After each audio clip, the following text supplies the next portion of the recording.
Beyond the newsroom, where untold story is revealed. Kukiwamba media, beyond the newsroom. Nkwebaza nnyo nnyini ddala gwe omulungi agenda maaso n'okuba nga otugoberera omukutu semakutu ensonga semasonga kwe tugenda maaso n'okuba nga tuzikwatira ate oba oliawo ne tuzisosootola we tugenda okubeera nga ate tukuteera nga buli nsonga yonna ogeze maaso n'okugifuna oba oliawo nga weebegenda maaso n'okuba nga etambula mu ggwanga lyattu Uganda. Kaakati nno omwogezi wa poliisi mu ggwanga Ebuvanjuba nebugwanjuba ewaka wasigalawo ewasinga. Beyond the newsroom gwe mukutu ogukuleetera ekyo ekisinga katiranga naffe ng'oyita ku noti 771 44 53 ne noti 744 26 45 na bino bikulu tetulanga bafere tetulanga basawo ba kinnansi n'abagwa mu koowa eryo mwebale kutuwagira. Thank you. mu ggwanga lino oba police spokesperson amanyikiddwa nga Rusoke avuddeyo n'akakasa kukwatibwa kwa omukyala eyeesimbyewo mu Mityana municipality amanyikiddwa nga ate Nabosa, era mu ngeri y'emu agenze maaso n'okubeera nga atutegeeza mbuye ekyogerwako ekiwamba bantu ekyo kyo tekiriiyo mu ggwanga Uganda era takimanyi n'abakikola bakikola mu bukyamu era n'ategeeza nti bw'oba obuliddwa omuntu wo yenna genda maaso n'okubeera nga oba oliawo otuukirira abakulu naddala abakuumaddembe bajja genda maaso n'okuba nga bakulaga omuntu wo. Omubaka amanyikiddwa nga Medard Ssegona embeera emutabuseeko kakati ate ye Zambaali omukasa nkugambye yandibanga ate eri gaakaaba gaakomba lwaki yenzedde ni akutuusaako ensonga nga zino ensonga semasonga ku mukutu guno ogwa BTN Media Beyond the newsroom. Awo wennyini njagala okusaba n'obwombeefu obw'ekika ekya waggulu video eno gimpere like bw'ogiwala ekyo gyaba onkoze bulungi kuba ejja kudduka ku speed ya yiriiri buli omu agende maaso n'okuba ng'agifuna ate era mu ngeri y'emu gwe nga gwe munuuli gwe ogusosola ba video zaffe njagala okusaba ogende maaso n'okuba nga osubscribinga ate tweyongereyo tusobole okuba nga tutambula bulungi. Njagala nsooke nkuwe ku bya Nabosa wano then ate twesogge butereevu mu video y'olunaku olwaleero tugwate ku nsonga semasonga. Poliisi egamba Nabosa emuyina era bibino biboogedde. On the issue of the arrest of Nabosa, although I didn't come with the details, but at least I was briefed that she was arrested and very particular charges were preferred against her. Now, what I can only do, let me get a comprehensive report about her arrest, but I'm aware that she was arrested. And by the time they arrest her, they must even have told her what she did. Of course, she's arrestable. What is most important is she will be told, and she must have been told why she was arrested, and if they find grain in why they arrested her, she will be presented before court. If no grain is found in the purpose of arrest, she will be released without delay. So, but I'm aware about that arrest. Okusinziira ku Rusoke agamba nti Nabosa yagenze maaso n'okubeera ng'akwatibwa era ali mu kaduukulu kaabwe. N'ategeeza nti bw'anaaba alina omusango agenda twalibwa mu mbuga z'amateeka agasimbagane n'omulamuzi ate era bwe banaasanga ng'oba oliawo byabadde bya kisaazisaazi ng'ebyobufuzi oba oliawo bwe bitera okuba bajja genda maaso n'okubeera nga Nabosa bamutadde ewaka. Kaakati nno olwaleero atwaliddwa mu kooti Emityana nene bagenda maaso n'okuba nga balooya be bagezaako okuba nga bamweyimirira wabula ne babawa break ya ssaawa 2 nga bw'olaba embeera eno bwe badde ku kooti. Yes, batuwaddemu essaawa 2 okuva kati beekenenya ebiwandiiko eby'okweyimirira Honorable waffe Mukisa Proscovia Nabosa. Kanso Kiyingi munnamateeka owa Honorable Nabosa naye atuuse era nga ensonga zikyagendera ddala maaso so tusabye mwanyi naffe onalebo waffe muganda waffe mulwanyi munnaffe kulaba nga aweebwa bbeeyo ya jeno mwana Bobi ku kamera kwendi ndiwo okubaweereza buli kimu. Okay, ensonga bwezityo nga bw'oziwulidde banywanyi bwe ziri, but I have been so disappointed ne statement ene ekoleddwa omwogezi wa police. Amanyi abagamba wano ku Beyond the Newsroom nti teriyo kintu kizibu kisinga kuba kizibu mu bulamu bw'ensi eno ng'okubeera PR w'ekitongole ekimu oba ekirala, kubanga PR loolo ye yakudifendinga kitongole ekyo oba kisobezza oba kikoze kirungi yalina kukyogerera birungi byereere. Kakati omwogezi wa police agambye teri kuwamba wano mu ggwanga Uganda, era gwe bw'oba okimanyi bawamba ku muntu wo genda maaso n'okubeera ng'oloopa ku police babikoleko. Wuliriza. Kiwamba bantu, kiwamba bantu nze sikimanyi, naye kyemanyi izi bw'obanga oyina omuntu w'ogamba nti tomulaba either reportinga ku police oba police oba tekuyambye n'ogenda ne waggulu. Uganda ine emitendera mingi gy'osobola okureportingamu ekintu ky'owulira nga weemulugumya. Mwebale nnyo, mwebalire ddala. Ebigambo bino byogeddwa Rusoke,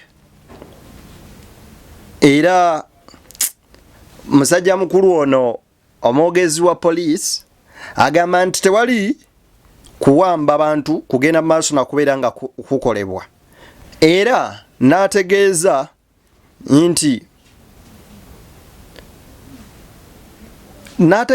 nti bwe wabaawo omuntu wo nga yagenda maaso n'okubeera nga awambibwa, ekyo genda maaso n'okubeera nga oloopa, wabula ebikolwa ebiriwo kuba kusiba.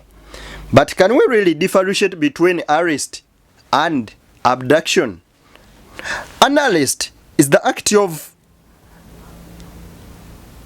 apprehending and taking a person into custody by a law enforcement authority, typically because they are suspected of committing a crime.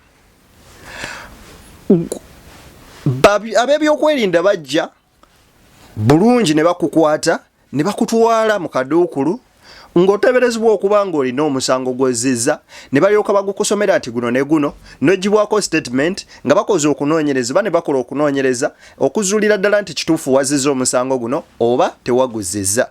Wabula an abduction oba okuwamba kw'omuntu oba obuzibwawo kw'omuntu be bantu okujja nga tebalina kitongole kyakwerinda kyonna kye bavaamu nga tebeeyanjudde gy'oli, ne bakukwata ne bakusuula mu mmotoka oba ne bakukwata ne bakukweka ewantu nga bambadde engoye ezitategerekeka, bambadde obukookolo, nga balina emmotoka ezitaliko number plate, ne bakubuzawo ne bakutwala mu kifo ekimu oba ekirala.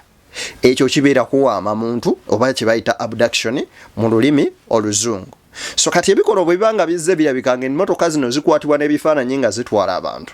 I don't know oba omwogezi wa poliisi kino kyatugamba bikwatagana n'ekigambo arrest. So ezo nno ensonga munywanyi bwezityo bwe ziri.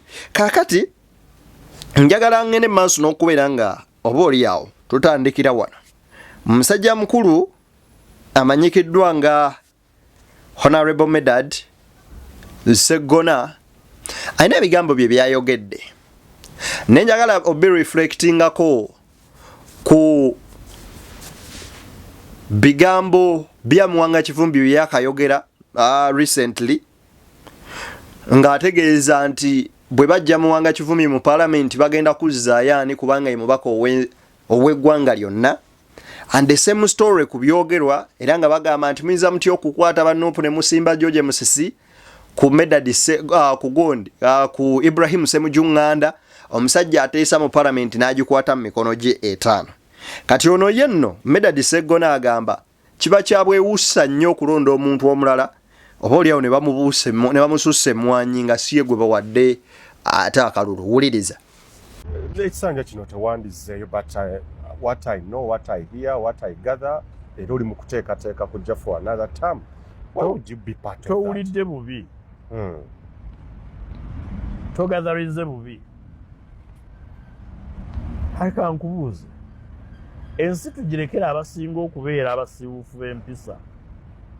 abasinga okubeera abawansi mu kumanya batutegeerere.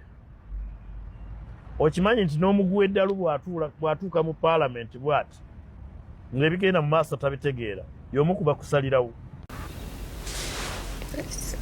N'omuguwa w'eddalu bw'atuuka mu paalamenti bw'ati. Naye nina ekintu kye njagala okubuuza ababaka baffe bano. Mwani yabagamba nti ku politics we Uganda mumuyinako monopoly? Nti obubaka bulina kuba bwammwe mwekka. Lwaki mubeera bamulungi omwo? Eno paalamenti ya 11 eri mu running evaamu. Tufune paalamenti eyo 12. Ne tuyinza okwesanga nga watandika okuyingira paalamenti nga wayingirira mu paalamenti ey'omunaana. Era nga byonna ebizze bibaawo mu kubeerawo okwo for the last 20 years or 15 years or 10 years gye bimaze mu paalamenti. Buli tteeka liyisiddwa during your presence. But what have you done? Ebinyigiriza bannansi ebigenze maaso n'okubeera nga byeyongedde naye era nga nammwe mukola ki gye muli? Ekibuuzo kiri nti biki bye mukozeewo? Mulabisizza mwebale naye okugasa eki ku bannayuganda? Ebyo nabyo tubibuuze. You guys, these members of parliament are accountable for whatever it's done. Libe etteeka liyisiddwa, ebembeera abantu gye balimu, they are accountable for that. Then n'ekirala, gwolowooza mu myaka 2 gy'obaddewo ekifo kya paalamenti ekyo kyakabeerawo for only 20 years. Emyaka emirala tewaliwo bakulembeze bazze nga babeerako ne bavaako. Bwe muba mwagala obukulembeze obw'okukyusa nti ono akwate emyaka 10 ate, gwe lwaki tokkiriza okusteppingako down ne wabaawo abalala be muyimusa? Bwe muba mugamba ng'era tukola statement egamba nti abaana abato emiti emito be bakulembeze oba abafuzi ab'enkya. Then when is that tomorrow? Bobi Wine yayima n'agamba that tomorrow is today. The earlier the better. It could have been good or better singa tuba twakikoze jjo. So kati leero ke kadde ako kikola akadde akatuufu kaali jjo, ekitegeeza nti obwangu obwekikola ye kati. Muleke okusibira ennyo abantu ebweru, mufube okulaba nga at least muzimba abakulembeze ab'enkya abagenda okugatta ettofaali ku ggwanga instead of mukwekkusa mwekka. Kubanga kati kino tugenze maaso n'okiraba nga mulinga abagala monopolizing. That's why Bobi Wine yakeera ku makya n'agamba abamu bali mu opposition nga they are just keeping their positions. But nakozesa statement yegamba nti we are not in opposition as our position, but we are in opposition as an option. Option means what? Inti ebiremereddwa oli okukola ffe katubikole, ebiremereddwa oli otuukako ffe bwe tutuula mu ntebe bye tutandikirako okukola. Ne naawe alemereddwa olw'obingira ekitundu kyo ng'okikulembedde for over 10 years 20, mukama wange bw'owummulako n'omulala alina ebirala byagenda otandikirako okukwata. So why do you want to monopolize politics ya eri okubeera nga mugifuula ya muntu sekinnoomu? So ne Muwanga Kifubi yagambye bwe bajjayo yaani gwe baba banaateekayo. Kye mugamba nti mu bitundu byammwe mwekka abaasomayo, bw'oba munnamateeka gwe kyolowooza gwe wekka munnamateeka eyava mu kitundu ekyo, oba si ekyo tetwetaaga byamateeka byokka kubanga bikola. Wabula waliyo n'omusawo yasoma nga yandyetaaze oyingira mu byobufuzi atereeze ebyobulamu. Waliyo n'omusomesa yasoma eyandyateeze okuyingira politics atereeze ebyensoma. Waliyo ne munnamawulire yasoma ayagala okutereeza welfare y'abannayuganda kubanga munnamawulire yaatunuulira sectors zonna n'aziraba. OLS ayinza okwagala okwongera okulaba ng'abantu be bakyuka. Kati gwe oyagala otugamba nti mmwe mwakula oli omu alina okukulembera ekitundu. Kati it is the same story. Njagala owulirize emboozi eno nga balumba Zambaali Blasio Mukasa abaana bano Umaru Kiseka kankwe video eno ogirabe. Omukulu Zambaali Blasio Mukasa otugamba oli wankyukakyuka era oyagala kaadi. Emabega kaawo bakubamu naye yali akuba ng'ate naye mubi nnyo tumuyinako buddate bwe. Era bwe yali akukoonako ne tumwabizaawo naye ate era tekyatulobera kukuteekako liiso jjoji eriiso twali kussaako oŋŋamba otya nti oyagala nnyo enkyukakyuka era wakyawa Museveni ng'ate abawagizi ba Museveni abajja ne bamuwolereza ne mu lujjudde ng'asibye baganda baffe abatadde mu makomera ate gwe bw'owagira omukulu olwakoze embaga gwe n'okongratulatinga congratulation Gashumba gwe atayina bulumi tetusobola kuzza bakazi b'e Bashiri ensobi twagikola ogwasooka bakagabo bakazi b'e Bashiri ate Zambaali Burasio Mukasa abakuliraanye batugamba oyinamu otululu oyinamu otulululu oyinamu otululu toyawukana nnyo na kazi b'e Bashiri oli mu kutwetega oyagala kaadi naye nga tewali results zogenda kutuwa nga za makulu okujjako okujja okutulumya obulumi omutwe ekyo nkikubuulira kati gongamba otya tokyawanga Gashumba Gashumba asiiba awagira bamuhoozi abaagala n'okukwata gwe gwoyita mukama wo bagwoyita pulezidenti wo Robert Kyagulanyi Ssentamu ku Twitter buli kaseera bakutte ba Eddie Mutwe babakubye emiggo baana bali mu makomera buli lunaku basomba gwe n'oŋŋamba nti gwe tewakyawa bantu abo emabegakaawo nakulabako ng'oli mu birayivu by'abakasuku ffe tubatambulizaako amaaso tulaba enkola zammwe tetujja kutambula ne bakagabo bali essaawa zino ebintu tutandika obbiraba tusinziira ku bulumi ne tugamba ono okusinziira bwe yeeyisa alinga ayinamuuko ku bulumi ne tugamba nti ono okusinziira bwe yeeyisa alinga abirabanga bizinensi nti anoonya kufuna Zambaali Burasio Mukasa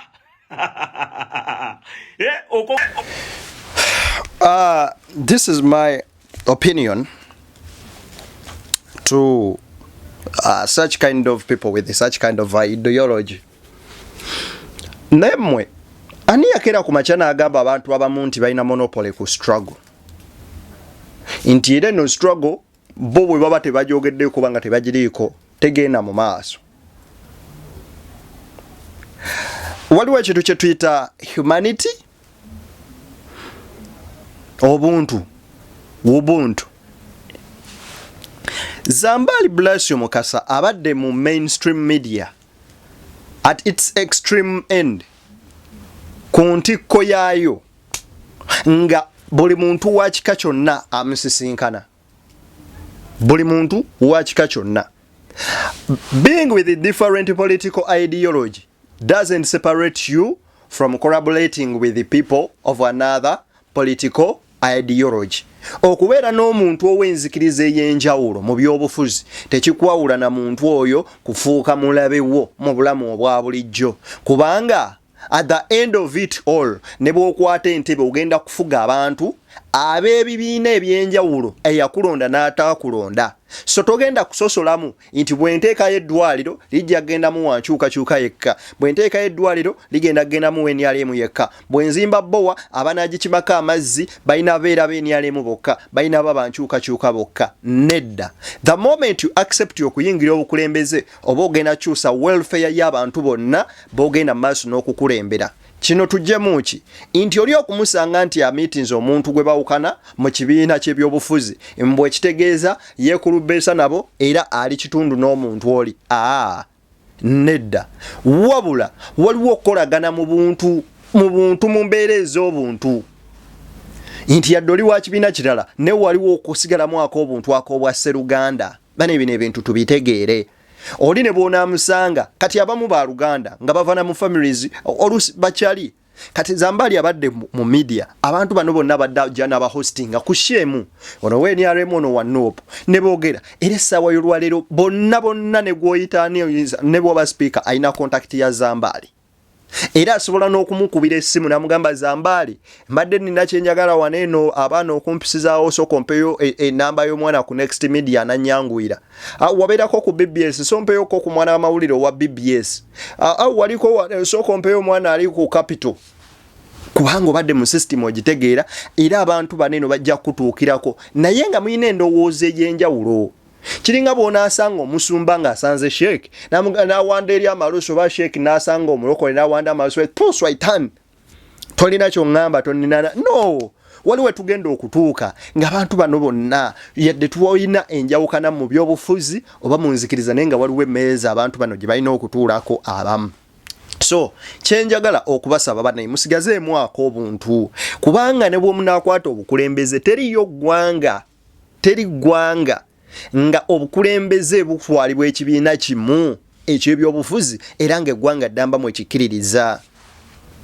Ne bwawoli ne bwanaakera n'agamba he is a non-partisan oba mpozi nga tuggyewo enfuga eya multi-party system ebyo ebibiina by'obyobufuzi nga bivuddewo ne banga abatwala kingdom awo oli kimulumira muli n'asirika. But the moment wabeererawo enfuga ya multi-party system accept it or not ne muganda bwe muva mu mnyammwe omwakeera nga wagira kirala nga naawe wagira kirala nga bw'obeera mu famire wagira Arsenal mukulu wa Man U oli wa Liverpool naye ate mwenna famire ebagatta era ebyomupiira bwe biggwa nga mudda nga abooluganda.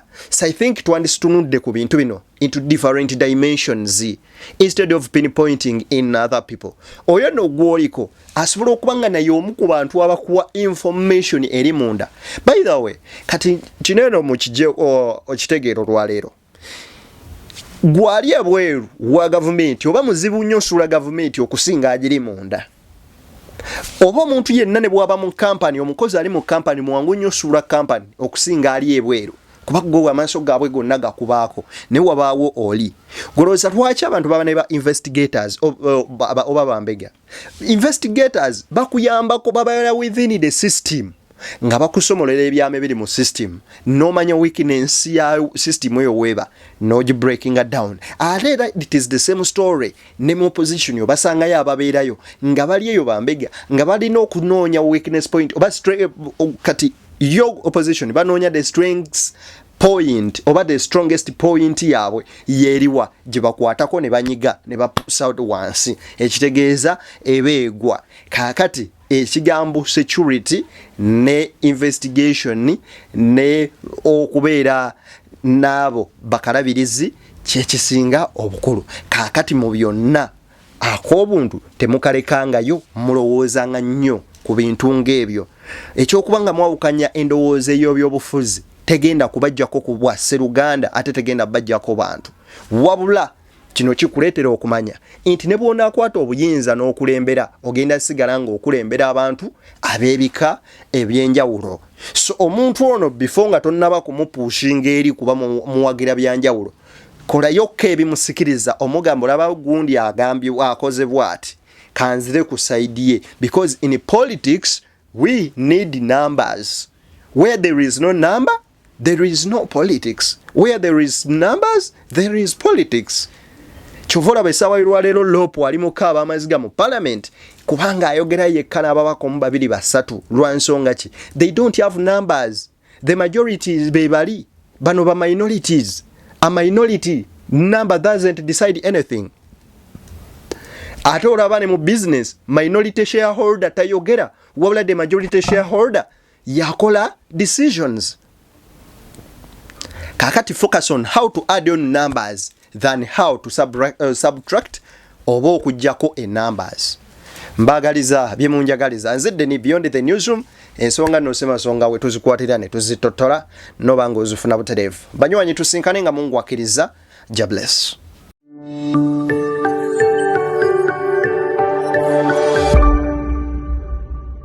Beyond the newsroom, where untold story is revealed.